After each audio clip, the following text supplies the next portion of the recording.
این افراد ساکنان دهه کلوچی ناحیه وسه صاحبکاران و شخصان سخاوتمند از گوشه و کنار کشور و بیرون از آن میباشند. با دعوت جماعت دهات باباشاهیان با مقصد سهم گذاشتن در رشد دهات در این همایش اشتراک دارند.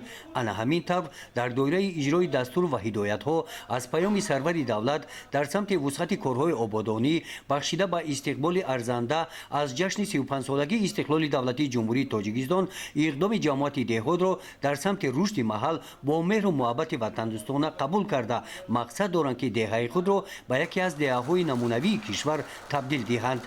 در این همایش با مقصد وسعت کارهای آبادانی در دهه کدوچی با پیشنهاد رهبریت جماعت دهات باباشاهیان شورای جمعیتی تشکیل گردیده اعضایان آن عبارت از 6 نفر با پیشنهاد ساکنان انتخاب و تصدیق گردیدند. طور اطلاع داده شد از جانب جماعت دهات سمت کارهای آبادانی در دهه کدوچی به نقشه گرفته شده عملی گردیدن نقشه به عهده شورای جمعیتی گذاشته می شود.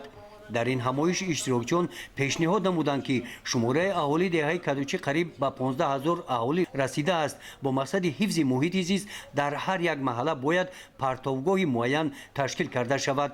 کانال و زهکش‌های داخلی دهه و اطراف آن که سالها تازه کرده نشدند از پرتوها و لایقه باید تازه کرده شوند. رهبریت جماعت دهات تکلیف و درخواست‌های اشتراکچیان را به نوبت گرفته همه این تکلیف‌ها را به نقشه داخل نمودند. همین گونه همایش‌های آبادانی در دیگر دهه‌های این جماعت دهات به راه مانده شدند. گزارش خوجا نظریف خدای نظر ظهورов از ناحیه وسه برای برنامه اطلاعاتی نوید.